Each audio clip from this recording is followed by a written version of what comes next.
So that means it's time for football once again here in 2024. And while the result might not be what the Niners were hoping for, it is officially a loss in Tennessee to begin the 2024 preseason slate. I'm just happy we have football and Niners football back specifically, which means overtime is back here on 95.7 The Game as well. Welcome in, everybody. Happy Saturday. Happy football season. Mark Randy with you. Sterling Bennett with you as well. If you're a dedicated listener to 95.7 The Game, you might have thought you had heard the last of Sterling Bennett, but no, sir. He's back. I'm back. It's overtime once again here in 2024. Sterling, welcome back to the 95.7 The Game airwaves. I wish that it could have been with a Niner win, but I'll just take it being Niner football in general. It's good to have Niner football back. This is the best feeling, maybe outside of Christmas Day, when you see on your television screen the San Francisco 49ers are back. You can watch them live for the first time since a rather poor way to end last season. It's a renewed hope of, could this be the year? And albeit it was a loss against the Titans, it's preseason, baby. The Niners are back. I'm back, Mark. You're back, Mark. Let's run the whole thing back and let's end this season with the championship. Yeah, what is it? Like what Michael Scott said in The Office, there's no doubt about it, I'm ready to get hurt again. That's how I feel going into another season of Niners football. I got the highest of expectations, but we've had those expectations before, Sterling. And while it's ended on a great stage, it's been a great season. So many awesome memories throughout the entire season. It has been painful, and I'm ready to get hurt again. I don't think you asked me after the Super Bowl in February when you and I were on these airwaves for so many hours post-game dealing with our emotions. It's always difficult in that moment to have the optimism of the new season, but by the time the new season comes around and training camp comes around and now preseason comes around, it's all about excitement. It's all about gearing up once again, and it's trying to figure out who might some of the new faces be to help this team get to where they want to be. And there's obviously so many stories, and there's drama, and there's all these questions about things that are happening off the field right now. But it's nice to finally have a chance to get some on-field answers and maybe some on-field questions that we weren't expecting to get. There are some of both today, no doubt, Sterling. After one game, you didn't really see any starters, a couple potentially that you'll see maybe throughout the season. No big-name guys played. Kittle didn't play. Purdy didn't play. Debo didn't play. Of course, Trent and Ayuk didn't play. But you have some guys who are going to be regular contributors to this team that played today and looked good. You have some others who maybe after watching what they did today, you hope that they're not major contributors because it was ugly at times. There are a handful of players I'm already ready to trade away. It's not even the end of it. And it's not the game just ended. No, it's not. It's trade those guys to bring Ayuk back at this point. Trade their $1,000 salaries to give Ayuk whatever else he wants because, yes, he walked into today. It's our first chance to see the 2024 draft class. It was the first time to see, heralded rookie Dominic Pooney. And I think overall he had a really nice game. But I don't think I would be wrong to say I left with a little more worries than I did certainties. We'll obviously dive into more of it and talk about certain positional groups specifically. But wasn't the greatest game for the 49ers defense is how I'll put things. And honestly, I'm just begging that a lot of the stars don't go down because that depth is a mighty question mark at a lot of key positions. Yeah, no doubt. And the final score was 17-13. Tennessee, they come out on top. The Niners played two quarterbacks throughout the entire game. It was Brandon Allen who played the entire first half. Looked honestly pretty solid, 7 for 13, 98 yards. There were a couple of deep balls that were dropped. I thought he did a good job there. Probably deserved to complete at least one of those. I thought he was a little better than those stats show. And then Josh Dobbs, the Pastronaut, played the entire second half. 14 for 20, 146 yards, no touchdowns, and one interception. The interception was a Hail Mary in the last play of the game, so really you can throw that out. I thought the Niners, Sterling, got pretty good quarterback play. Jordan Mason played the first series of the game. That was the Niners touchdown drive to begin the game. He was awesome on that drive, like gaining seemingly 4 or 5, 6 yards every single time he touched the ball. He scored the Niners touchdown on that drive. You had an undrafted rookie from Mizzou, Cody Schrader, who came in and played running back behind him. Former Niner Matt Breida, now current Niner Matt Breida, he came in and played the majority of the second half. Didn't look very good, by the way. We can get into that. Fumbled. Yeah. Honestly, the offense I thought looked pretty good, and the quarterbacks are the main takeaways there. But you're right about the defense. This group, this unit, the second string, third string, fourth string, however it turns out, they could not tackle really throughout the entire game, Sterling. They missed so many tackles. Tony Pollard, who is going to get a lot of carries for the Titans this season, coming over from the Cowboys, they played more of their starters than the Niners did by a mile. But Tony Pollard, not a big back, not known for breaking tackles. He ran over a couple of 49ers throughout this game. It was not the best tackling day for the Niners defense, top to bottom. Well, and it's not just running through players. It's D. Winters and Jalen Graham and a lot of young linebackers over pursuing some young defensive backs, not really knowing where to be and then getting caught flat-footed like, what am I supposed to do here? And they're young. It's the first preseason game. We're not going to come on here and hammer every single player. They haven't tackled someone since February. So it's been a long time. And so you can definitely tell there was this I'm really excited to get my hands around somebody, but also I'm really hesitant to do it. And, Malik Mustafa being one of the bigger ones where a lot of great stuff, fourth down stop, this runs over the linebacker or the running back, and you're like, yes, that is what we want. We want a playmaking safety that can just lay some wood on a running back. But then there's some times where he bites on play action, and you're like, you have to balance the instincts. Even D. Winters, who had a heck of a game, arguably maybe the best defensive player on the field today, got caught in between sometimes. So obviously we're going to give these guys a couple weeks to get their feet wet and back into the rhythm of things. But ultimately, I don't think Nick Sorensen leaves today necessarily happy with how the defense executed and finished plays. That's my biggest thing. They're flying around. They're quick. They're fast. They got energy. You got to make plays, though. If you're not making plays, none of that matters. Yeah. Yeah, no, you're right. And result, you don't really care. I mean, obviously you're on that sideline and you want to win the football game. No one is losing sleep over a loss in the preseason. You're losing sleep over individual plays and effort and lack of execution, not thinking through and taking a bad route to make a tackle. There was one moment, I think it was a play in the first half, might have been in the first quarter, right after D. Winters made a great play in the backfield. He then over pursues against Calvin Ridley, the highly paid wide receiver for the Titans. He over pursues him and ultimately leads to a 15 yards after the catch for Calvin Ridley. He's not an easy guy to tackle. This isn't D. Winters can't make it in the league because of this one moment, but it was a bad angle. Over pursue, got a little bit too over eager, and then he got caught out, and Calvin Ridley turned what should have been a 7-yard gain into a 25-yard gain. And then on that play, D. Winters kind of got chopped from the side and was down for a little bit. And I don't know how you felt when you saw that live. I was worrying oh my God, did the Niners just lose another linebacker for the whole season potentially? Yeah. He came back up and he's fine, and he played at least for the rest of that first half. So it was just a scare. Nothing bad there. But you're right. I mean, there's moments where D. Winters looked incredibly awesome and honestly reminded me a little bit of Dre Greenlaw when you're watching him out there with his energy and how he shoots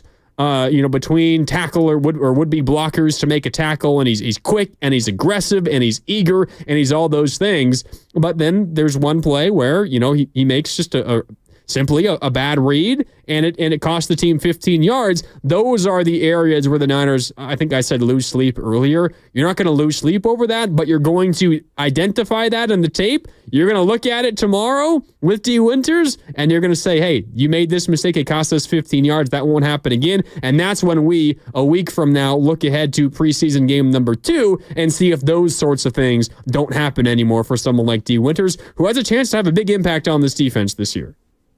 Well, and that's the thing right there is that there are so many positions open. Linebacker 3 with Ayuk being out, maybe receiver number 3, cornerback number 3, starting strong safety. There are so many positions that young players can step up, whether they're year number 2, a sophomore, or a rookie, or they're a vet coming in. There's so many positions that this team truly doesn't know what they're going to do there yet.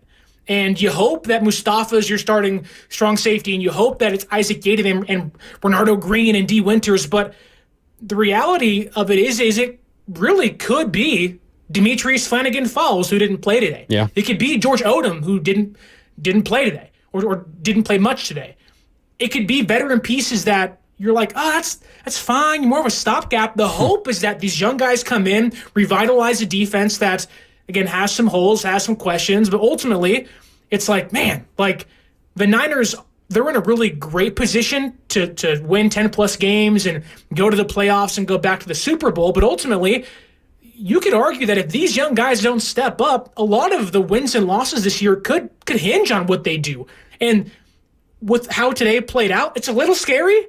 But ultimately, once you get Fred Warner back in the fray and you get all these vets back in, they'll be able to cover up some of those issues. And you hope that once you can get the young guys playing next to vets like Fred Warner and company, they'll raise their game as well. Yeah, no doubt. 888-957-9570. It's Overtime, a preseason edition of Overtime here on 95.7 The Game. I'm Mark Randy, Sterling Bennett with me as well here on Overtime after the 49ers open their 2024 preseason with a 17-13 loss in Tennessee against the Titans. Give us a call, shoot us a text on the Xfinity mobile text line 888-957-9570. What stood out to you about this Niners performance today? There's a couple of names that come to mind for me, Sterling. It's one that we've already touched on. In D. Winters, Malik Mustafa is the guy that you brought up. That stuff on 4th and 1 from just outside the goal line when the Titans had the ball, were driving in that first half. Mustafa was the player who was furthest away from the line of scrimmage at the time of the snap, furthest away from the line of scrimmage. No other Niner was further away than him. And you texted me, it's like he's shot out of a cannon, just explodes on the football, doesn't even allow the running back to get back to the 1 yard line, to gain 1 yard to get the first down. He came from that far away to make that kind of play. He's like a safety, but he's plays like a linebacker, and the Niners have had players like that before, and they've had good success with that kind of player. And that one play, Sterling, that one play piqued my interest. I know we've been hearing a lot of good things about Malik Mustafa throughout training camp. I think so much of that hype kind of got confirmed on that one play that he made down near the goal line. That was awesome. During the draft process, I was with Dan Devone. It was draft day, I think number 3? Yeah, number 3. And it was like a weekend where it's like the 4th through the 7th round and no one really cares. You're kind of doing your own thing, and you're going shopping with the wife, you're running errands, and you come back home and you see, okay, who did we draft today?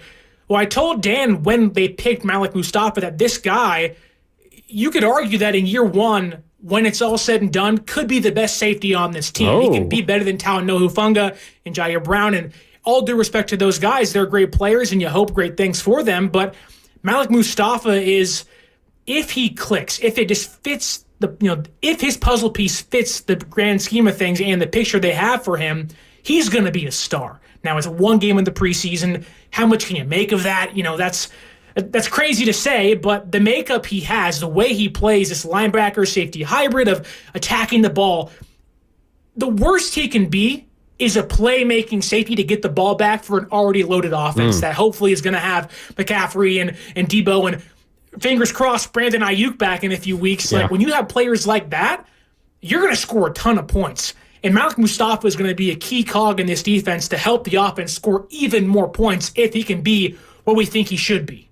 Well, I mean, there's legitimately an opening for him to start, potentially, to play a lot at safety. I mean, you got Jair Brown, who's, I think, penciled in probably as your starter week 1. He played the entire second half of last season once Talanoa Hufanga went down with an injury. But beyond that, Sterling, you have question marks because you have Hufanga still recovering from that injury on the PUP list still, correct? Yes. Yeah. Yes. So, which he should. He's getting reevaluated this week, I believe. So could be good news coming soon from him. But even if he comes back and he's officially off the PUP list, who knows how he responds to practices and to playing in a preseason game potentially. Let's say it's not Talanoa Hufanga, Sterling, at least week 1. Your other options to start alongside Jair Brown are George Odom, Malik Mustafa, Taylor Hawkins. And it's probably going to be either George Odom or Malik Mustafa. Like, those are your options to start alongside Jair Brown. So if, for whatever reason, and by no means rooting for this. You want Talanoa Hufanga to be available every single game.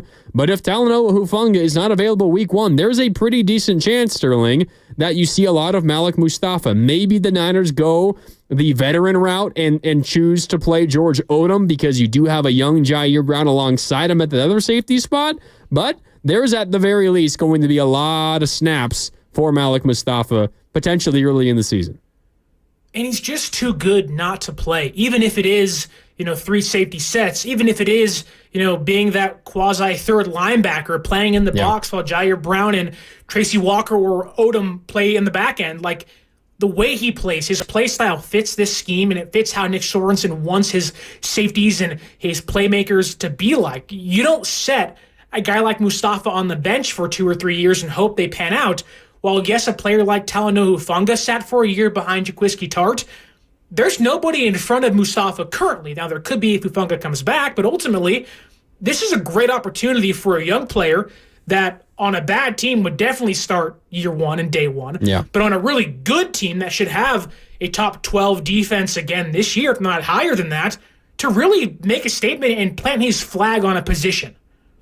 It's a little like worrisome though if the Niners going into week 1 are playing Jair Brown and Malik Mustafa, a guy who combined have like 10 starts under their belt in the NFL. Like that's a little troublesome in today's passing NFL, right? Like you go into week number 1 with those 2 guys as your safety. It's nothing against them, and they could turn out to be great pros. And we're obviously very encouraged what we've seen from Mustafa so far. And I think Jair Brown, at least for me personally, was a pleasant surprise the way that he filled in for Hufanga. It wasn't perfect by any stretch, but honestly better than I expected. Doesn't mean that I think they're bad football players, but you're kind of playing with fire a little bit if you have not 1, but 2 young safeties as your 2 starters back there. You are almost begging to get beat up top at least 3 times a game. Yes. Those guys are going to bite on play action 3 or 4 times. Yes. You're gonna see Trey McBride running over the top with his hand up like, Kyler, hit me downfield. Please, I'm wide open. And you're like, why are we down 13 to the Cardinals? Marvin Harrison just running a go route and running right past a fellow rookie. I mean, that's possible. And that's unfortunately where they're at because of injury, but I also think that with young players like Jair Brown, you saw him progress and learn quickly as he got more reps in the defense next to Tashaun Gibson. Whereas Mustafa, I think, while isn't going to have that luxury of being across from Tashaun Gibson or Hufanga, I do think the more reps he gets, the faster he'll play, the smarter he'll be. He'll know when to bite, when to not bite. And again, I do think if you can get 1 or 2 rookies, hopefully it's D. Winters and Mustafa around these vets that are former All-Pros, Pro Bowlers, they can kind of hide them, and it's going to kind of, I don't want to say hide their mistakes, but it'll definitely minimize the bumps and bruises they're going to have to take early in their career. Yeah, it's Mark Randy, Sterling Bennett with you here on Overtime on 95.7 The Game. The 49ers fall to the Titans 17-13 preseason game number 1 on the road in Tennessee. What stood out to you? What worries you? What'd you see from Malik Mustafa, from D. Winters, some other youngsters that are getting some real run here in the preseason? Shoot us a text or give us a call. We'll take your calls, every single one of them, throughout the night here on Overtime. 888-957-9570. We're also keeping an eye on our YouTube chat, powered by First NorCal Credit Union. You can shoot us a message that way, youtube.com/957thegame. I see Sterling is in the chat already. If you want to get in and say what's up to Sterling and everyone else, get over there. I see Filmo is in there, Lori Matthews, Zen, Andrew, and some others. What's up to everybody? Lori's talking about, Sterling, exactly what we're talking about. Rookies can make a splash in year 1. Just look at the entire rest of this Niner roster, which is filled with veterans right now, but those veterans played a lot when they were youngsters. The one thing I will fire back at Lori with Sterling is a lot of these current veterans that played when they were youngsters were playing on a team that didn't just lose the Super Bowl the year prior, and the expectations for the team back then versus this team now just a little bit different.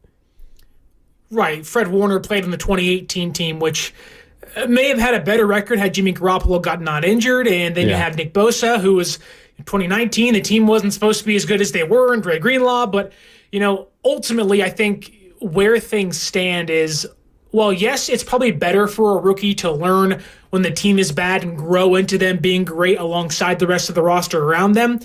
This is a team that can hide a rookie. It's like last year, Jair Brown, it was like, oh my goodness, Jair Brown's playing. And the first snap he plays, he gets beat by the Buccaneers deep downfield. And you're like, oh my goodness, like our season's going to be ruined because we can't protect the back end.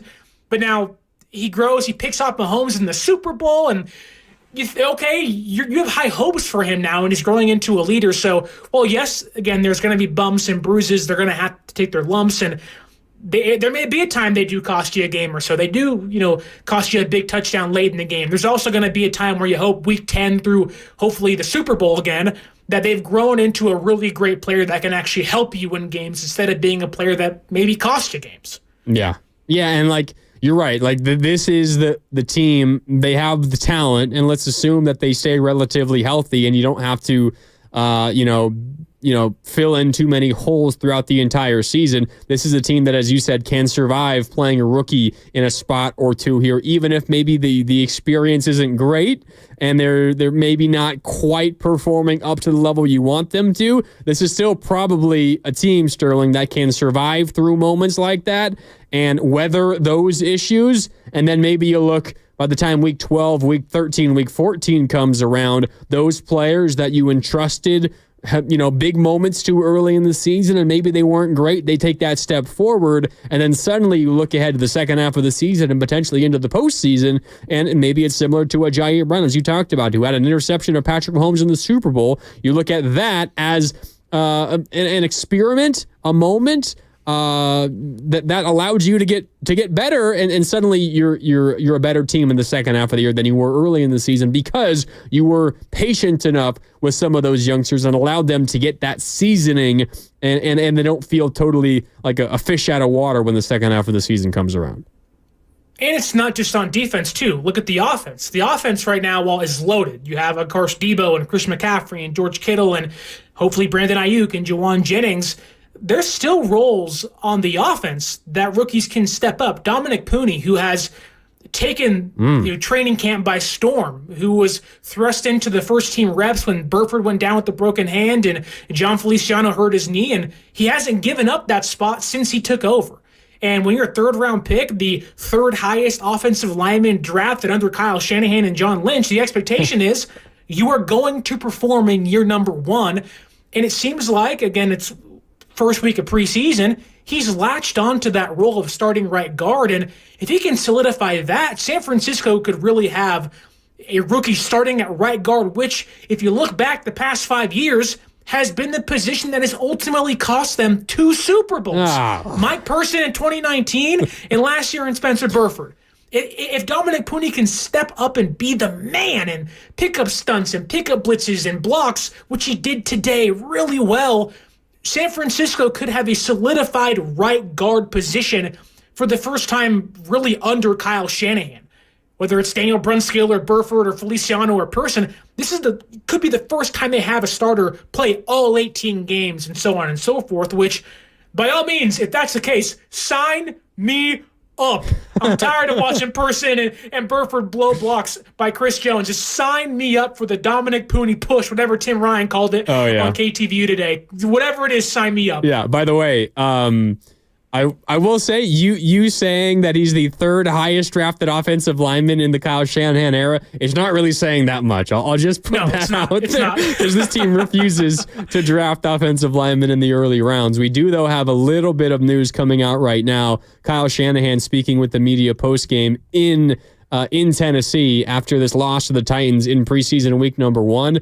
One of the I don't know how exactly to put this. One of the more disappointing performances of the night, Sterling, it was cornerback Ambry Thomas. He was getting beat left and right in the first half, and then right as halftime sounded, as the buzzer went off for halftime, he went off the field, and he eventually got carted off into the locker room at halftime. Kyle Shanahan has confirmed that it is a broken forearm for Ambry Thomas, and he'll be sidelined indefinitely. So the first major casualty for the 49ers in the preseason, Ambry Thomas, a broken forearm, out indefinitely. It's rough. I mean, to not be rude to Ambry, he's had up and down career, right? He thrust into a starting role as a rookie. He wasn't supposed to play, and he struggled really bad. Had the interception that sealed he did. going to the playoffs. You're right. We forget about that. There was a point in time where we were talking Ambry Thomas, the next star cornerback in San Francisco. Give him some time. And honestly, it seems like he's just kind of trickled down the depth chart every single year to a point of last year. Mark, me and you were there on Christmas last year drinking Martinelli's, and I was eating a whole loaf of bread trying to stay ready for the show. And I remember we watched that. the Niners put out Jason Verrett trying to find some depth to replace Ambry. And, of course, Verrett gets injured again and just not very good. And now we're sitting here, and there was no promise Ambry Thomas was going to make this team. You can argue that he was likely going to be on the roster bubble and maybe not even make the team at all. But, man, it's a tough break for a young player that has seemingly found his career just on a downward trajectory. Last year, you hoped, and it seemed like Steve Wilkes had kind of unlocked something in him early, and then he was really bad down the stretch to a point of, in the Packers game, he was playing off coverage. You're like, Ambry, you got to play press. Yep. They're eating you up underneath. And the same thing happened today where he gets called for a holding call in the end zone, and it would have stopped the Titans at the goal line. And, it just, unironically, and not the words I want to use, but a tough break for a young player that you just hoped would be able to find something. And honestly, was a player that I was kind of hoping San Francisco could trade elsewhere because I do want Ambry Thomas to play. He should play elsewhere. He's a young player that... Take Minnesota, for example. They need help playing cornerback. Yeah. Ambry could flourish in Minnesota, get the reps he needs, whereas in San Francisco, he's buried, and now he's probably not going to play almost the entire year. Yeah, broken forearm for Ambry Thomas, and he's sidelined indefinitely. You're right, though. I mean, it hasn't ever really been smooth, and you're talking about kind of, I think a lot of what happened last year was kind of blamed on Steve Wilkes, kind of the lack of connection and cohesion between the front end and the back end of the defense. And it was, all right, we're blitzing, but all of our defensive backs are playing kind of relaxed coverage. They're playing off of them. They're giving the wide receivers cushions. And on a blitz, the quarterback is going to have to get rid of the ball quick, which means you need to press, get up on those wide receivers. And that happened a lot last year. And I think like the common logic was, well, Steve Wilkes doesn't really know exactly how to work this scheme, and it's not great. Fire Steve Wilkes and hope it works out. And I think it'll probably be better. But you're right, and you pointed out there was that thing, the same exact thing happened to Ambry Thomas today, Sterling. The Niners blitzed. Ambry Thomas was playing soft. He allowed for an easy completion over the middle part of the field. I don't know if it went for a first down or not, but it went for a decent chunk. And that's just the kind of disconnection you can't have on a team that's trying to win the Super Bowl. I don't mean to rag on Ambry Thomas here the day that he broke his forearm and is out indefinitely, but that is something to keep an eye on as this defense tries to get used to a new coordinator now with Nick Sorensen. But that was an issue last year, and it caught my eyes tonight because it's something that we thought maybe we'd be done with after last season. And I'm not going to lie to you, Mark. I mean, me and you texted during the game, and we both said after Ambry played so poorly, we're going to flame this kid. He looks terrible right now. And now I feel terrible bringing it up because of what happened. But it's like for Ambry and even the secondary as a whole, it wasn't a great game. The flat was opened the entire game for Tennessee. Now, I'm not sure if Nick Sorensen put the game plan in that way. There was miscommunication, so many young guys in, no tackling. It just felt like there was this reacclimation process happening. But again, there's rookies, there's vets trying to push for a roster spot. No one's on the same page, and that goes for Ambry Thomas and linebackers like D. Winters and Curtis Robinson. Jalen Graham was not great tonight at all. There was no pass rush. Just felt like the defense was in their first, I guess you can say, live action, if you will, with Nick Sorensen at the helm. Yeah. Wasn't the greatest showing, and really wasn't the performance you want. And now it's kind of capped off by Ambry Thomas breaking his forearm. Yeah, so that's the news of this game, other than, of course, the loss. But it's preseason. You're not really going to get too worried about wins and losses. 17-13, the Titans win. Niners had some things to be excited about, some things that they got to get worked out. That's normal for a first preseason game. But the biggest news is the Niners' cornerback depth perhaps tested a little bit. I know you were talking about Ambry Thomas being on the roster bubble. Who knows if he was going to make it anyway, but he does break his forearm late in the first half in this game against the Tennessee Titans. He'll be out indefinitely. Now, where do the 49ers go from here? It does seem, Sterling, if we're looking for any kind of good news, that seems to be really the only kind of major injury, if any injury that the Niners had. Yeah. There was the scare for D. Winters in the first half where he was down on his hands and knees. I immediately had flashbacks to Dre Greenlaw in the Super Bowl. He got up, walked off, jogged off under his own power, came back in the game, so he seems fine. Bad news for Ambry Thomas. We wish him the best. Hope he recovers and heals as quickly as possible. But if you're looking for the bright side of things, Sterling, one full preseason game, 60 minutes of preseason football, that one injury. And it wasn't to a guy who was projected to be a starter or play probably that many meaningful snaps for you. It's not the end of the world as bad as you feel for the guy that it happened. The Niners can certainly survive that one, and it's good that that's the only one that happened. Well, and going back to the conversation we had earlier about younger guys stepping up, it seems like the top three guys are solidified at this point. You have, Mooney Ward and Diamador Lenore, go Ducks, obviously, Grandy. Yes, sir. And then you have Isaac Yiadom, who you think is penciled in to be your CB3, but then there's younger players now that have maybe already done this, but certainly have now usurped Ambry Thomas on the depth chart. Bernardo Green, this year's second-round pick. Darrell Luter Jr., a fifth-round pick of last year who didn't play much. Samuel Womack is still here. So, again, this feeds back into San Francisco is going to need younger guys to step up. And now with Ambry Thomas going down, albeit not the biggest loss in the world, you didn't lose Fred Warner, right? But, again, more room for young guys to step up in pivotal roles on this defense. Yeah, no doubt. And you look at what the Niners did today, they didn't really play any starters specifically on the defensive side of the ball. I mean, you look at Sterling, what you expect this starting group to look like come week number 1. I guess Jair Brown played. Jair Brown is probably going to start, I would imagine. That was really the only defensive starter that played. Leonard Floyd did not play. Malik Collins did not play. Javon Hargrave did not play. Nick Bosa did not play. Fred Warner did not play. Devondre Campbell did not play. Charvarius Mooney Ward did not play. Diamador Lenore did not play. So we can rip our hair out for any number of these players that made a boneheaded mistake or all this. The reality is, Sterling, the talent that makes this 49ers defense one of the best in the NFL, and maybe it wasn't last year, but why you hope that it can be back there near that pedestal this coming season, no one played today. So we don't got to overreact to that much. But as we talked about, there is room for youngsters to fill in here and there. And who knows? We don't hope that it happens, but there's probably going to be an injury or two at some point, and you're going to need to rely on someone that maybe you weren't quite expecting to rely on at some point this season. So we can dive more into that coming up on the other side. We got to get to the offense as well. You shouted out Dominic Apuni, who started at right guard and maybe is going to be this team's week 1 starter at right guard. We got to talk about him. Some other focuses on the offensive side of the football. Who's going to be the running back 2 behind Christian McCaffrey? Elijah Mitchell did not play. Is J.P. Mason, does he have a strength on that running back 2 job? We can talk about that. Also, there's some crazy wide receiver fights going on this depth chart. We can get into that. Not real fights.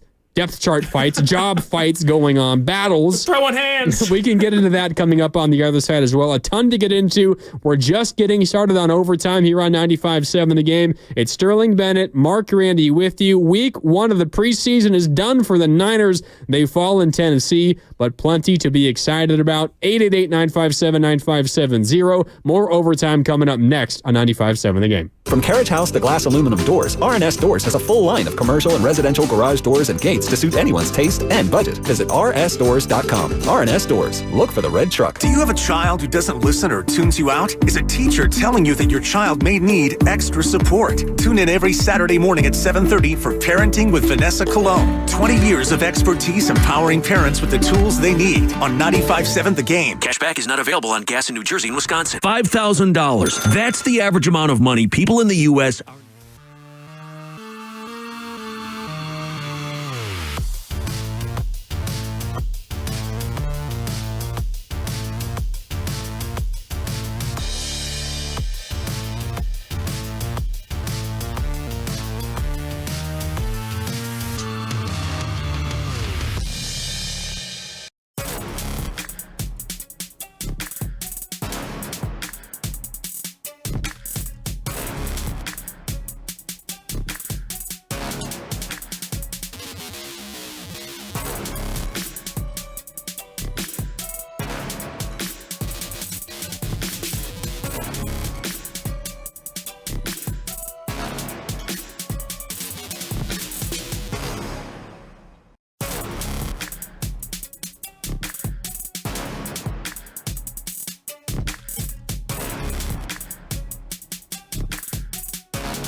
dramas out there, and we just lost a preseason game. But my goodness, I'm riding high on the Hall of Fame right now because San Francisco's got some legends that are going to be honored on Monday, week 1 of the NFL season in prime time. What else could you want?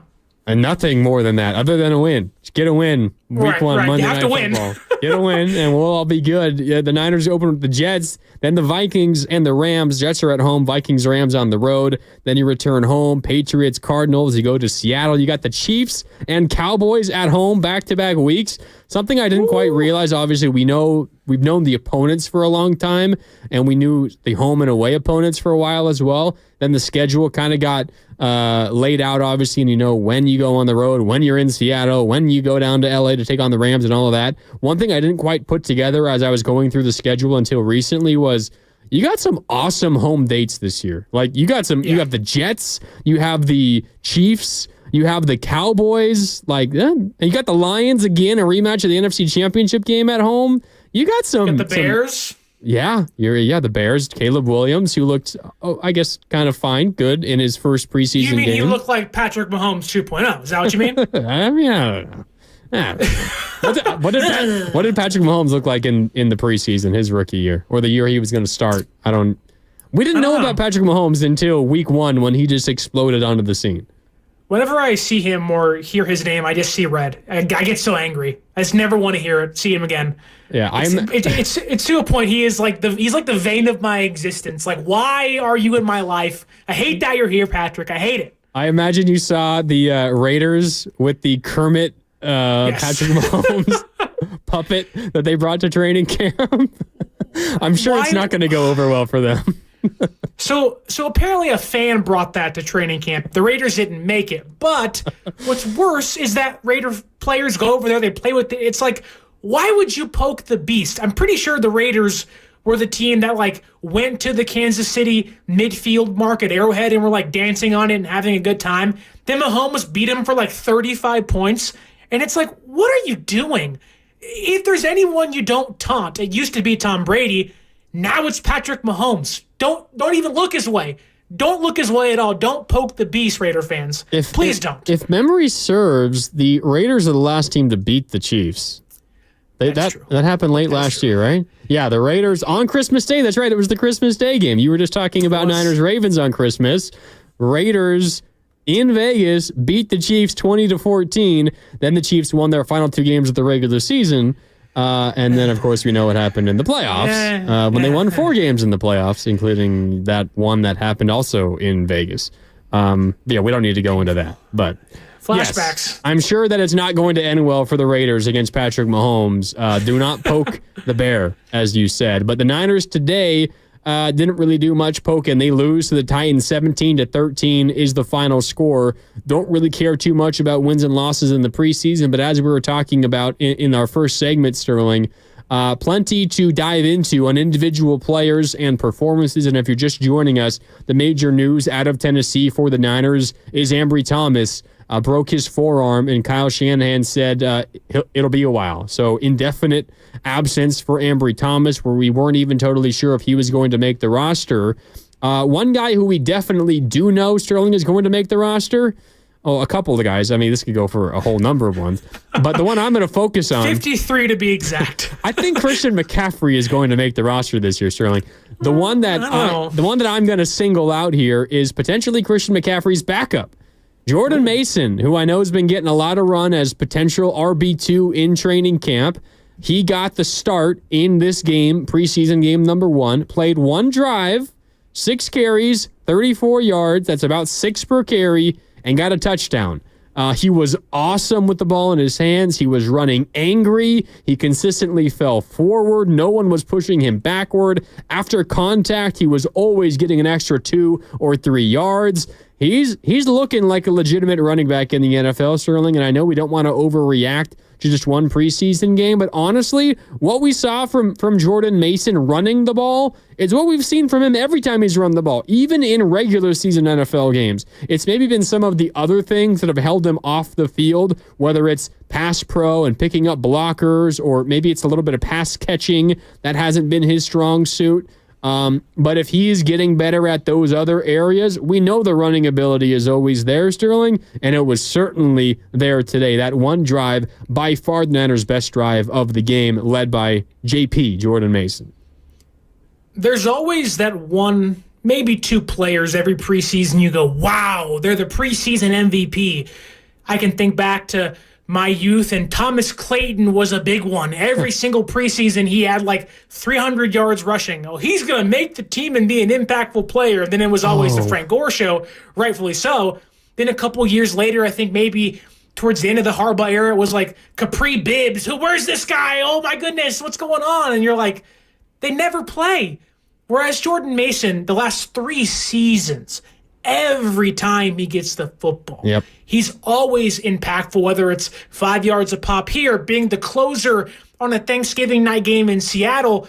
I mean, Christian McCaffrey, who, again, is the clear RB1 of this team, Offensive Player of the Year and Madden Cover Superstar, mind you, he has a firm grip as a starter, clearly, but he himself called him the Mariano Rivera of the running back room, which baffles me as to why when, again, your reigning Offensive Player of the Year says that, and one of the greatest offensive players in the last decade of football says that. Compares you to Kyle the greatest Shanahan, closer of all time. And Kyle doesn't get the clue of, maybe I should play this guy more. Go back to last year in Cleveland. Jordan Mason has a touchdown run, a long one, mind you, and it's like, why do we continue to play the Elijah Mitchell card? And it's no knock against Elijah. He had a phenomenal 2021 as a rookie, and it was like, wow, who is this kid? But, running backs' lifespans aren't very long in the NFL. And Jordan Mason, I think, really can be the thunder to Christian McCaffrey's lightning. Now, the thunder shouldn't hit very often, but he can be utilized in a way to, whether it's on 4th and 1 or 3rd and short. My mind harkens back to 2021 against the Rams in the NFC Championship game. Instead of giving the ball to Kyle Juszczyk, give it to Jordan Mason. He'll give you something and maybe have a first down and you win that game. It's small situational stuff where I can see him being a really impactful player. And he's improved the hands this year, albeit dropped the pass today, which wasn't great, but it happened. And you hate to say this, but it does aid him in his pursuit of the RB2 position when Elijah Mitchell's hurt. Isaac Guerrero, 4th-round pick, is also injured, and Cody Schrader and Patrick Taylor Jr. and Matt Breida didn't do much. Like, he is a clear number 2 on this team behind Christian McCaffrey and should get the ball more than he ever has in his career this season. Yeah, it's kind of an awkward discussion because while you always want to have a capable RB2, and it seems like Jordan Mason can be that guy, and I think everyone is rooting for him to be that guy. The other side of it is, Sterling, when you have Christian McCaffrey, I hope I basically never see Jordan Mason. I mean, obviously, you need to spell McCaffrey every once in a while, and you kind of have to protect McCaffrey from himself. I know Herm Edwards has said that about Ricky Pearsall, and we can talk more about the running back room in a little bit, but focusing on Jordan Mason, if you're a Niner fan and you want the best for this Niner team, you hope that Jordan Mason doesn't ever get 20 carries in a game. Or if he ever does, it's last game of the regular season because you already have the 1 seed wrapped up and you don't need to give McCaffrey any unnecessary touches. But you hope for another fully healthy season of Christian McCaffrey. He's dealing with an injury right now. Shanahan has already said he's not going to play in the preseason. Should be available for week 1, but we don't really know that for sure. It doesn't seem to be that serious, but not going to play in the preseason. Why would you need McCaffrey to play in the preseason anyway? You want to have a good backup. You want to have a good RB2, and he's going to get touches every once in a while, and throughout the game he'll come in for a few snaps here and there. But you don't want it to be a situation where you have to really find out if this is the guy that can be your lead back for an extended period of time, because, Sterling, that means the Madden cover athlete goes down with an injury, and you don't want that. Right, but even then, so let's be under the assumption that the best workload for Jordan Mason is around 3 or 4 carries a game, maybe 5. That's kind of the sweet spot for him. McCaffrey touches the ball 20 times a game. Mason comes in for relief a few times. But I don't think I'd be too insane. You don't have to lock me up in an asylum somewhere when I say this, that the Niners, by not playing Jordan Mason, could be keeping a really impactful player on the bench. Like when I think of Jordan Mason, really great tandems in the backfield, my mind immediately goes to LaDainian Tomlinson and Michael Turner when they were the San Diego Chargers. Well, you got your LT and Christian McCaffrey. Now, Michael Turner was a 10-year pro, went to Atlanta, had an amazing career, and it was a really impactful player. I think it was a leading rusher for a few seasons. He was phenomenal. Yeah. I'm not saying that Jordan Mason is Michael Turner 2.0, but he can be something like that, where if you have to give McCaffrey a breather, goal line situations, you want to keep McCaffrey healthy for 18-plus weeks. Well, Jordan Mason's right there. Use him, Kyle. Use him. Yeah, I mean, I want to see him, and he's good enough to get a handful of carries, but I don't want to ever get into a situation where I feel like he better perform or else we're in big trouble, because that means something happened to Christian McCaffrey. Now, there is the balance that you have to strike, and I know you and I talked about this a lot last season. A team with the 49ers expectations and with the goals that this unit has, obviously goal number one is win the division. And for this Niner roster, that's almost like, I don't want to say given, but it's almost as if you don't win the division, it is a colossal failure. Like, you have to win the division. That's goal number one. Goal number two is then to get to the one seed.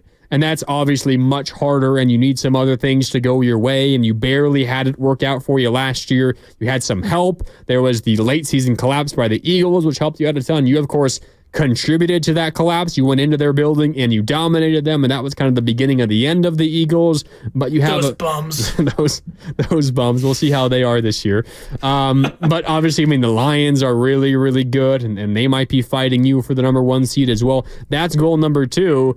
And goal number three is to win the Super Bowl. I guess you could throw in win the NFC and then win the Super Bowl, but that's where the Niners' goals are. You kind of have a checklist, and every once in a while you're checking another one off that list, and you're not going to be satisfied until you finally check that last one off your list, and that is win the Super Bowl, and that's the one thing this team has not done yet. And when that's your goal, Sterling, you kind of have to pace yourself. I'm sure you watched all of Receiver, the new Netflix documentary. Yes. It was really difficult for me to watch the final episode because we knew what was going to happen in the Super Bowl, and I kind of forgot about it when it was happening. And obviously we knew the injuries that were going on throughout that game, but watching the Receiver doc and seeing George Kittle go up to Kyle Shanahan and say, in the fourth quarter and overtime of the Super Bowl, I can't play because I can't even move my arm because my shoulder is so messed up. And then you have Debo fighting through everything that he's going through. Like, you kind of forgot just how banged up this team was. And that's not unique to the Niners. Every team that plays that deep into the postseason is going to be banged up, even when you have the 2 weeks between games, between the title game and then the Super Bowl. You're still going to be banged up. My point, and it's very long-winded one. My point is, Sterling, when you play that deep into the postseason and you know your goal is to go that deep, you got to do everything you can to try to keep everyone as fresh as possible. And some of that is potentially maybe thinking about limiting Christian McCaffrey's touches when you can. We talked about that so much last season. I'm not sure it really happened all that often. Maybe it could have happened a little bit more, but that's kind of the catch-22, because when you're trying to limit McCaffrey's touches, you're also just taking the best player in the game out of the game when he can just be in the game and help you win. So it is a catch-22, but if the Niners have the ability to keep some of their stars as fresh as possible, it might pay dividends down the end, and that's perhaps where J.P. Mason's value comes in for the 49ers, in keeping someone like McCaffrey as fresh as possible deep into the winter. And it's not like he has to be off the field entirely. You can put him in the slot. You can put him outside. You can use him as a decoy. And Shanahan is smart enough to be able to utilize Christian McCaffrey as just that. You don't have to make him the primary ball carrier for 25 times a game. Yes, you want to give your star players the ball all the time. Hence why you want Debo touching it 8 to 12 times a game, and you want Kittle more involved. And that's why Niner fans scream and yell when Debo Samuel's injured. Why are you not feeding George Kittle? When, like, it all makes sense. And, you know, I think Shanahan gets it. He said it during the OTAs and training camp period of, you know, we do have to save Christian from himself. We want to keep him fresh. And whether that is, and to be honest, the easiest way to do so is to limit his touches in between the tackles. Now, he's phenomenal in between the tackles, but the last thing you want is for a smaller player like Christian McCaffrey, who is very durable, mind you. You don't want 300-pound linemen rolling over his legs. How many times did we see him being twisted and turned? And you're just like, oh my goodness, how is he still walking? Is he okay? He hurt his neck in the playoffs last year. And you're like, oh my goodness, Christian, are you okay? And he had calf injuries late in the season. They haunted him in 2020. It's not like McCaffrey's bulletproof. He can't play every game and be 100% every single game. I mean, and the story, when you know that, the story before he was a Niner, Sterling, was this guy can't stay healthy. Like that was that was what his career was boiling down to at that point. And I think that right there should be incentive enough. While I do think the injuries are they are very not stuck in 2020. They can be isolated to that time period, though. But we already see now, he has a calf injury. He's going to miss 3 weeks. And when you have preseason calf injuries, albeit he said he can play if this game was meaningful, the last thing you want to do is, okay, Christian, go out there for 30 carries a game, 25 carries a game for 18 straight weeks. That's not how you preserve your stars. You have so many of them already, you shouldn't be getting injured, but we all know Garrison Hurst against the Falcons. One wrong cut, wrong guy falls on you, snapped your legs, and your postseason hopes are over. You have to keep CMC healthy, and Jordan Mason can help you do that. Last year, Christian McCaffrey, you're right. There were so many moments where every single Niner fan out there just held their collective breath, because there were so many awkward falls and tackles and plays where big guys rolled up on McCaffrey and he goes down in kind of a heap for a second. But then McCaffrey, like nothing to happen, just pops right back up and he's good to go. Like, I know so much of McCaffrey's career has kind of been centered around his injury history. And I know a big part of that is kind of the fantasy football world where you wonder, Can I draft this guy? Is he going to be healthy for 15, 16 games this year? Like, I got to know. Am I worried? Am I going to draft someone that's going to get hurt week 2 and then I'm going to lose my season because of that? Obviously, a lot of that is just how we think of football in a fantasy viewpoint. But last year, Sterling, McCaffrey had kind of like that LeBron James aura to him where he'll take like hard foul, hard contact. He'll fall down time and time again. And I know a lot of Warrior fans here, you think of LeBron as a flopper. LeBron and his longevity and his inability, or his just simply never gets major injuries. One of the best characteristics of LeBron and what makes him so good. That was McCaffrey last year. Hard contact, hard hit, scary fall, time and time again, and was unwilling to come off the field. I remember after the Thursday night game on Thanksgiving in Seattle, his then fiance, I don't know if they were engaged at that point, I think they were, his then fiance posted a video of him or just a picture of him on social media, and he's got bruises like head to toe. And I know that's not new for any football player, but this is a dude who literally will just play through that kind of pain every single week. And when you have a guy like that, it might be in your best interest to, usher along your young RB2 and get him a little more touches and carries. And it's obviously easier for Shanahan to be willing to do that, Sterling, if you have a guy that you are confident in. And maybe it's just as simple as the Niners not being terribly confident in their options last year. Maybe with what JP Mason is doing through training camp and early in the preseason so far, there's a little bit more confidence there. And then maybe that makes the calls a little bit easier on Shanahan's part.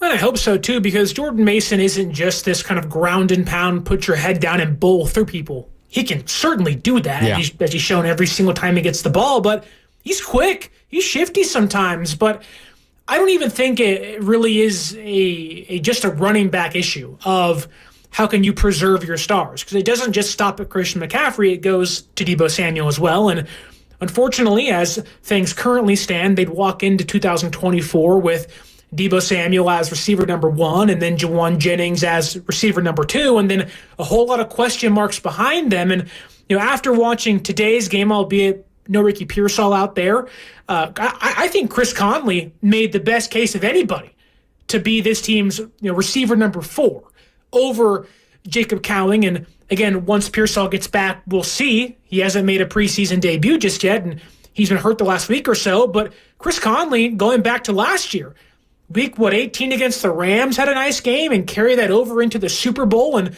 arguably had Juwan Jennings not had 2 touchdowns, including a catch and a pass, Chris Conley was the team's MVP to me. He was phenomenal in the Super Bowl. Wild. And like today out there, he looked like a veteran player that can contribute to a receiver room that has a lot of questions. Do you trust Danny Gray and Ronnie Bell and Trent Taylor and Tay Martin? The answer simply is no, I don't. Well, Danny Gray can't even get on the field. He's hurt. Did he even play tonight? Yeah, you're right. Oh my goodness. I hate to bring this back up, and it's definitely a drafting issue, but when you say Danny Gray didn't play tonight because he's hurt, and then you're gonna Ambry Thomas breaks his forearm, those are 2 third-round picks. And you're like, oh my goodness, the 3rd round is cursed. It's cursed. Like, what is going on with the 3rd round? But ultimately, going back to our real conversation about receivers and preserving McCaffrey, this team needs vets to step up.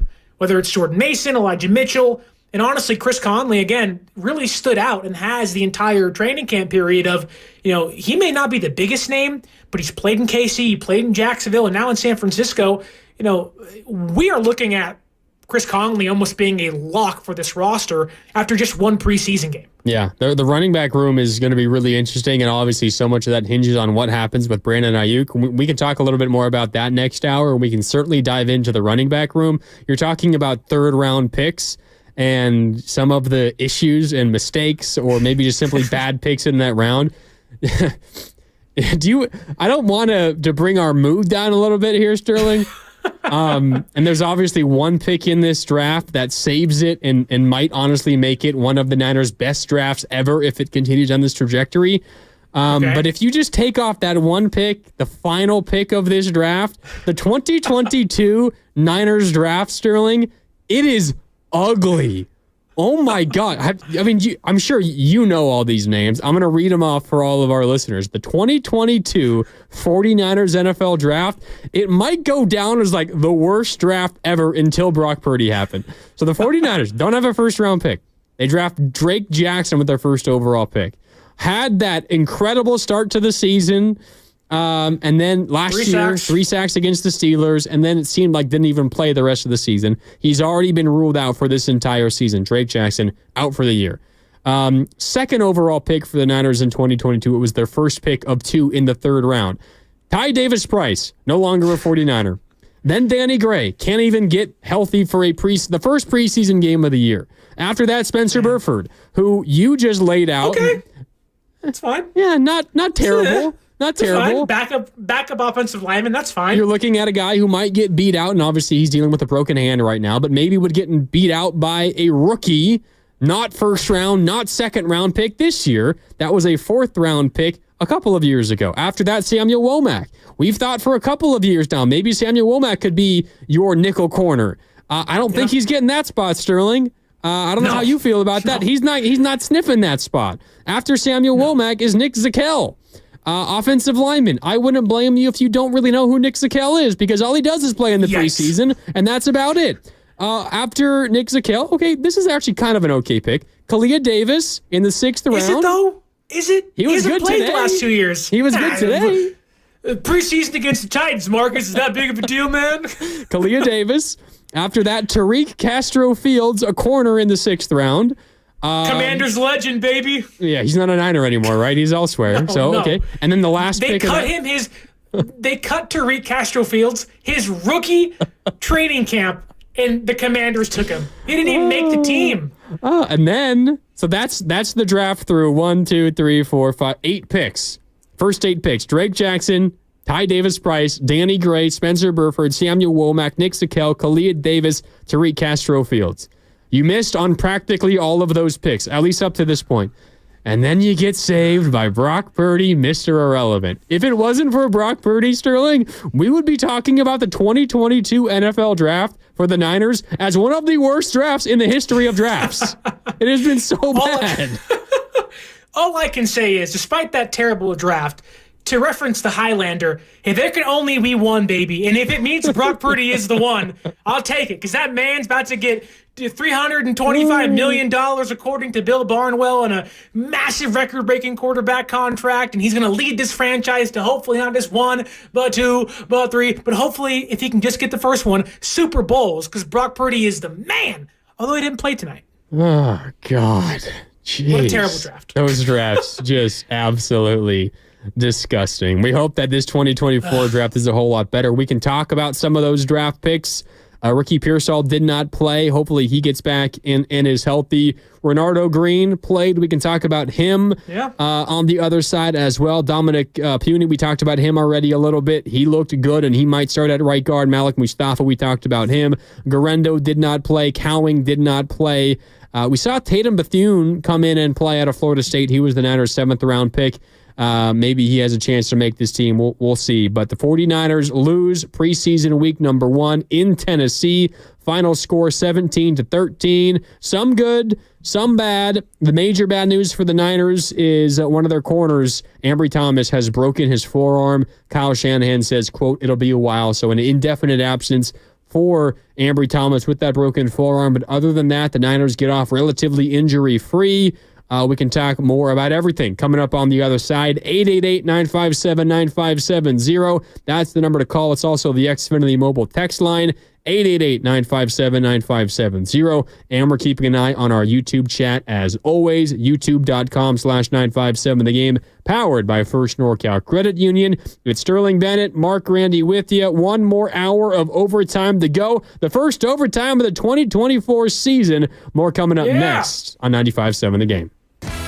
Join 95.7 The Game personalities at Harding Park September 6th for a day of golf with Pettinelli Financial Partners annual tournament to support the Autism Society San Francisco Bay Area. Committed to providing resources and activities for local families touched by autism. Have your company co-sponsor the event or get details on how you can play at 957thegame.com. Golf with 95.7 The Game favorites and local sports celebrities. September 6th at Harding Park. Sponsored by ATCO.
season here on 95.7 The Game. Sterling Bennett, Mark Randy with you. Shout out to Carter Chickering behind the glass, making us sound good here on 95.7 The Game.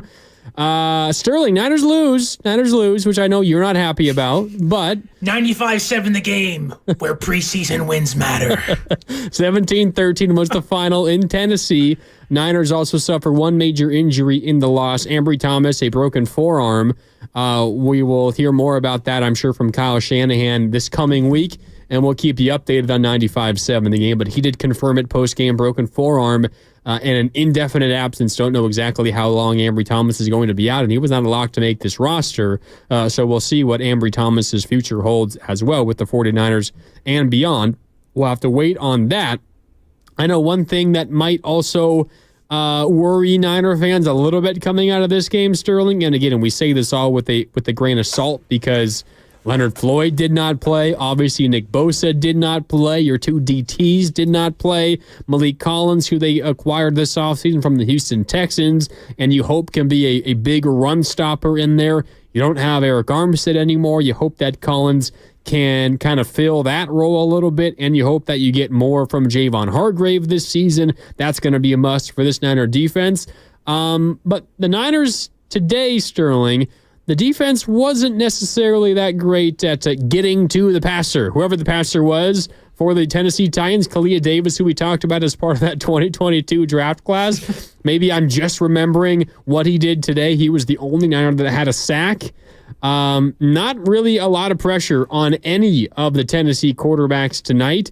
Malik Willis had plenty of time to throw. He even ran past Niner defenders pretty often. Now, he's an athlete. That's not necessarily a crazy thing to see. But the Niners defense did not really make these quarterbacks feel that much pressure throughout this entire game. And again, these are reserve pass rushers that you're going to see come in and out throughout the season, but they're not going to be starters. If they are, you probably got some other issues to get through. But you have to have depth at these spots, Sterling, and it was not necessarily the best display by Niners pass rushers today.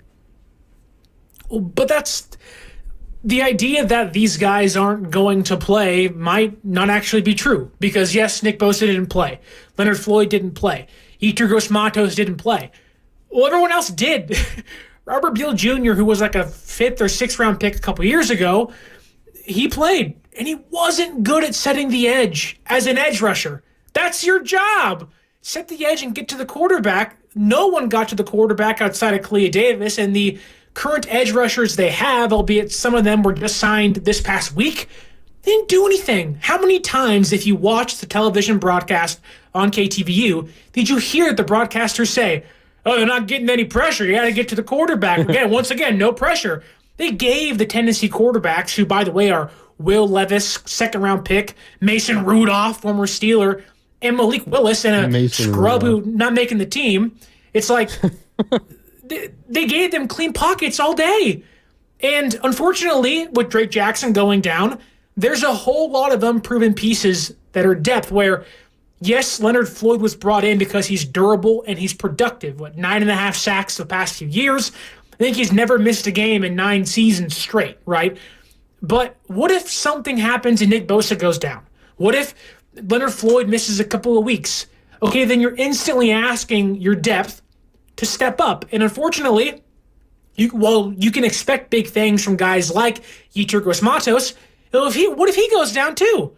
It's not like we haven't seen this team get depleted on the defensive line before and have to rely on people like Kerry Hyder Jr. and Hassan Ridgeway. And you're like, oh my goodness, what's going on? And you can't get to the quarterback. If you can't get to the quarterback, you're not going to win games no matter how good your linebackers and your cornerbacks are. And my true concern is that San Francisco, well, yes, may have top-of-the-line talent. Nick Bosa, former Defensive Player of the Year, probably top 3 best edge rusher in football. Leonard Floyd, bona fide pro. After that, on the edges, it's a whole lot of maybe ifs, ands, and buts. And I'm sorry, I don't really want to put my faith into that without it being proven and known. Yeah. That scares me. Yeah, and I mean, last year, it was kind of hard to find the reason why the defense maybe wasn't playing up to the talent that they had. And I think a lot of people, we talked about this earlier, a lot of people kind of just shoveled that off onto the defensive coordinator, Steve Wilkes, and maybe that proves to be right. It very well could be, and we'll see if this is a more connected unit next year, and you can kind of sense the connection between the front seven and the defensive secondary. You hope so. It's got to be better, but you look at specifically the pass rush last year, Sterling. You acquired Chase Young midseason. You had Cleveland Ferrell, and these aren't superstars, but these are guys who have proven they can get to the quarterback a little bit. You had some other guys. I mean, Drake Jackson was healthy early in the season, only played ended up playing like 8 games, but did not play major snaps in the vast majority of those 8 games. You had depth pieces that were there that you could use, when you needed to spell Nick Bosa for a snap. And now, you're right, the guys that we're playing today are the guys that you would need to spell Nick Bosa for a snap, Leonard Floyd for a snap, or for a week if that happens. Think back to a couple of years ago. It was when the Niners were in the middle of their consecutive road games on the East Coast Strip where they stayed at the Greenbrier. I think they were in Carolina and then in Atlanta, and they won in Carolina, but then Nick Bosa was banged up for the game in Atlanta, and Marcus Mariota, Go Ducks and company, ran all over the Nick Bosa-less Niners in Atlanta, and the Falcons won that game. And that was the Falcons team that Marcus Mariota essentially quit on later in the that was a really bad Falcons team. A terrible Falcons team. Go Ducks. Shout out. Go Ducks. Marcus Mariota quit on that team. That team ran all over this Niners team without Nick Bosa. And I know I was talking about the edge rushers that the Niner team had last year, not 2 years ago, but I think the point still holds. If you are playing a drive, a snap, a whole game without Nick Bosa, you have to have somebody else that can fill in. And I know it's just one preseason game, Sterling. Today was not the best, showing by a number of these guys that gives you a ton of confidence that the depth is going to be a whole lot better. I mean, this defense wasn't great last year. Bottom line, it was not great for the vast majority of this season. And while you hope that Javon Hargrave is better, and you hope that Leonard Floyd is better than any pass rusher you had last year, not named Nick Bosa, and those two things certainly can come true, you might be a little bit worried by the depth at those positions, because tonight, you're right, it wasn't the best showing by that group. And to clarify, I don't think me or you believe that this Niners defensive line won't get to the quarterback. You have Nick Bosa, you have Leonard Floyd, you added Malik Collins, who is a healthy, not guaranteed 10 sacks, but he can guy that can get you double-digit sacks. You have Javon Hargrave, who is a much more proven commodity in the NFL. They have 4 starting defensive tackles and linemen that can get to the quarterback. But behind them, it's okay, let's see how this works out. You're duct taping things together if one of your guys goes down, which people probably don't want to hear this now because the way the Brandon Ayuk things have kind of progressed and it seems like they've soured. But this team is never afraid to add edge rushers. Last year they added 2, Randy Gregory and Chase Young. Now, you can complain about them, fine, and they didn't perform up to standards, hence why neither one of them are here. But I do believe that if the depth on this team, now knowing Drake Jackson is out for the entire season, you're probably not going to see the starters at all during preseason, as you shouldn't. I would not be shocked if San Francisco goes and buys an edge rusher from somebody else. We'll give you a 5th-round pick. We got to find somebody else because if one of our guys goes down, we're sitting here like, hey, the left side's fine. Well, the opposing offense is going to just run right the entire game. You almost are begging for a hole to be created on your defense because the depth really isn't there. But going to the run defense, it's not like it was much better either. Now it's younger players. None of the starters are out there. And I know it's preseason week number 1, which is like the one time you should never make a declarative statement and pass judgment ever. But despite all those things, a lot of the issues that plagued the Niners' run defense last year was happening today. And that isn't to say that it's a major concern going forward, but missed tackles, over-pursuing, linebackers being in the wrong place, safeties coming down and whiffing on tackles, cornerbacks taking bad angles, that's things that are taught. That's things that have been a common occurrence for a year, and now it seems like are kind of trickling in to this year too, and I hope I'm not right. I don't want to be right. I want to be completely hands off and wrong. Like, you eat the crow for breakfast, lunch, and dinner. Please, I'll gladly take that. But the run defense was also really bad today. Really, really, really bad. Against Tony Pollard and Tajay Spears. Like, those guys are fine. They're not world beaters. You're not running against Derrick Henry and, Jahmyr Gibbs and David Montgomery. Like, man, and you hope when the vets come in, they'll pick things up, but you're like, ooh, okay, we'll see how this thing works, because if it doesn't, we're going to have a lot of issues, especially when you have to rely on younger players this year, which it seems like San Francisco's going to have to do. Okay, I think that's a fair concern. I will fire back with something that is not a fair concern, because this is the time to figure things out. Right. Today, right. The 49ers did not know how to cover the new kickoff. No. Special teams was terrible. They also couldn't cover a punt, to be fair, and that's not new. That's the same old punt, and it's always been in the NFL. But the new kickoff rules, if you're unfamiliar and you were watching the Niner game, the first preseason action you've watched this year, and you were unaware of the new kickoff, you were probably taken aback. The Niners have not quite figured out how to defend that just yet, Sterling. They will. No. Give it time. They will, but it has not happened just yet. That was ugly today. Yeah, it was. I mean, honestly, on both sides, whether you're receiving it, you have Trent Taylor and Ronnie Bell out there, where Ronnie Bell is the lead blocker for Trent Taylor, and he blocks nobody, and is like, Trent, why are you on the ground? You didn't block anybody, Ronnie. Come on. And Trent's like, I'm getting 15 yards an attempt, and I'm right back to the 25 each time. Let the ball go in the end zone. You get to the 30 now. You might as well just fair catch it again. It's it's honestly to a point where it's like, just put Debo back there. Put somebody else back there that can actually be a playmaker.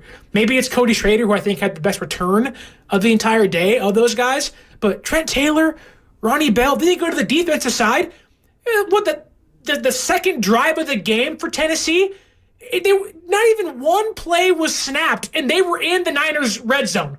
Not one ball was snapped. It was massive kick return, penalty on maybe it was a sideline infraction. Yeah, it was a 20-yard penalty on a sideline infraction. And they're on the Niners' 15-yard line. Yeah. And you're like, and I hate to be negative, but I was like, this is going to happen in a playoff game, and we're going to be up by 1 point, or we're going to be up by 3, and we're going to give the opposing team the ball on our 15-yard line in the NFC title game, and I'm going to sit there and go, how did we let this happen? It's horrifying to watch San Francisco's weakest part of their team, being special teams, get gashed for the 6th straight season, and now the NFL has made a new rule to allow the opposing team to gash it even further. Yeah. Yeah. So if you're unaware of the new kickoff rule in the NFL, essentially the NFL is trying to really force more kickoff returns, but at the same time they want to reduce the number of injuries that occur on kickoff returns. Is essentially the most dangerous play in the game. So essentially what they're doing is they are telling kickers, you're going to have to kick the ball to make it returnable. If you kick it into the end zone for a touchback, the team is going to get an extra 5 yards. Instead of the 25, they're going to go out to the 30-yard line.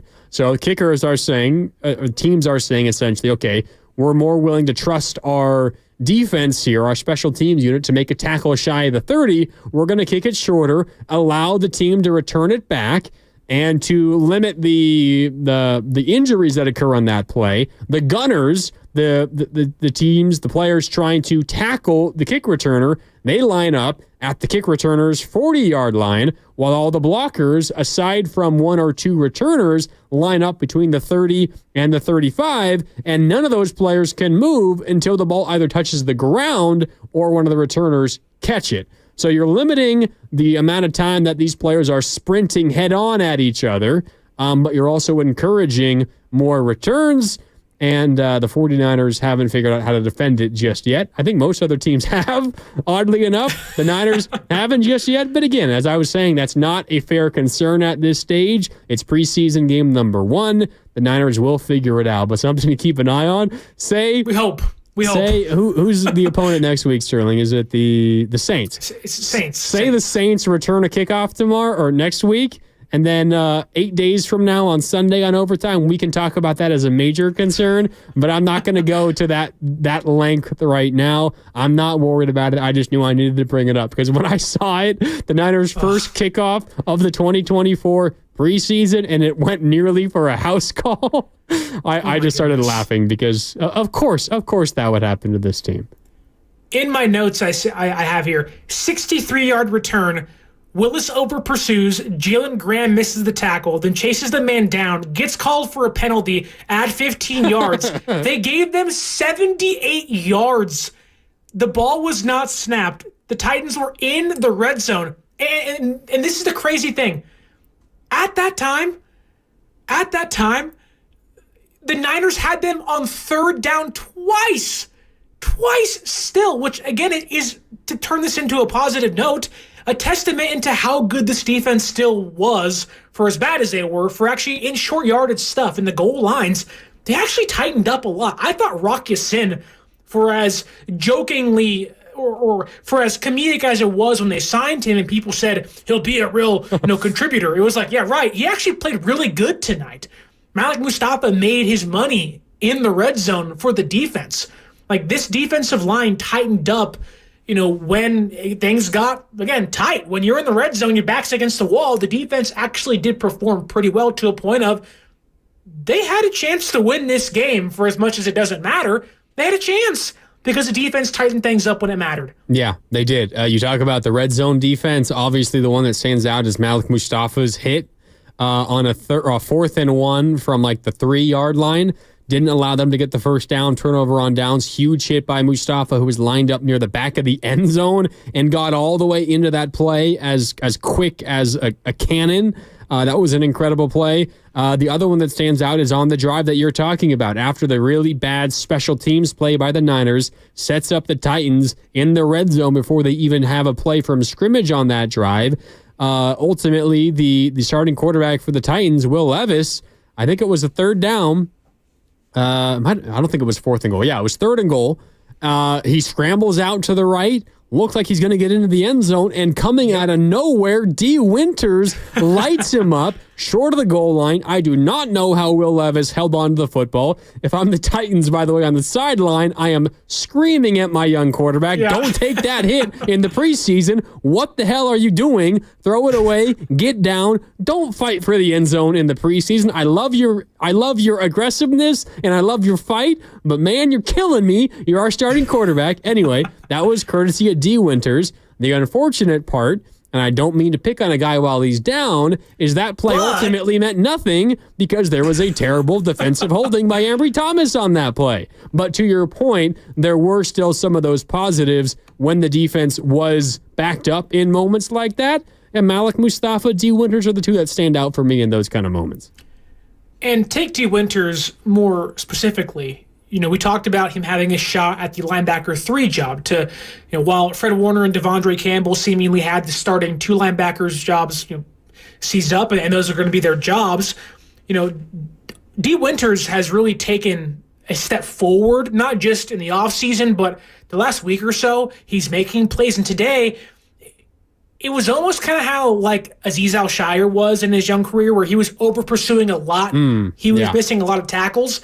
And now he's become, one of the better Mike linebackers, will linebackers in football. But, he was that 3rd player in that trio of Greenlaw, Warner, and then Alshire. And he was that young, fast, over-pursuant. I was like, I got to be everywhere all at once. And he was just like, got to kill, got to crush, whatever I have to do, I want to lay somebody out. D. Winters has that same mentality of, I'm quick, I'm fast, and if I guess right, I'm going to be there, but just wrap the tackler up. There was a play There was a play earlier in the exact same drive where he's there. Very similar. It's 3rd and 4. I think it was to the left flat. They have Pollard dead to rights, and you're like, Winters, if you get the stop, they're going to kick a field goal, and this game probably ends 16-13 or whatever it will be, 14-13, whatever it is, and he just whiffs the tackle, and you're like, if you could just make those minor adjustments, those miscalculations you're making, tweak those, tighten those up, you're going to be a darn good player, and you're going to be young, and you don't want to, again, you don't want to overreact here, but Drake Greenlaw's contract is up after this season. there's no promise he's the same player when he comes back. This isn't just come be our linebacker 3. This is come be our linebacker 2 potentially. This is a big ask of D. Winters, but if he can tighten those things up, it's a real role he can kind of etch out for himself in this defense. Well, yeah, and the Niners will play 3 linebackers every once in a while. Like, there's spot for a third linebacker to get reps right now. Like, it's happened. The Niners do it. I mean, Oren Burks played some. Like, there's much. Yeah, it was a little scary at times, but like it happens, and it's going to happen again at some point this year. I can guarantee you that. Even after potentially Dre Greenlaw comes back and starts playing later in the season. We don't know exactly when that's going to be. I would still be shocked if it's like the first half of the season. I think the Niners can be a little bit